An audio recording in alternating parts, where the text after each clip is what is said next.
一地搁一地民生物資，內底有麵、罐頭、米、油等等，相當豐富。這是來自各地宮廟的祝壽賀禮。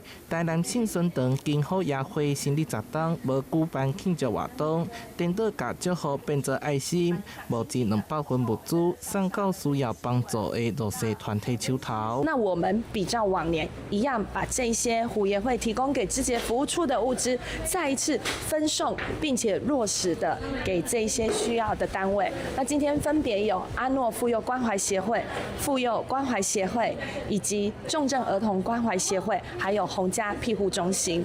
那其實台南金虎爺會成立至今已經10年了哦。那過去這10年呢，有很多他們的信徒大眾，每年呢都會不約而同，在不定期把這個愛心的，比如說金錢也好啦，物質也好，來希望透過一個很落實的平台，把他們的這個善念分享給需要的人。那這幾年呢，跟金虎爺會結下這個善緣，志傑很珍惜，那也很開心。對2012年成立到今，金虎爺會年年投入公益。今年中元節前，在市議員曾志傑的媒合之下，變做實際幫助，嘛互更多社會資源投入弱勢關懷。台南新聞總台陳鴻報道。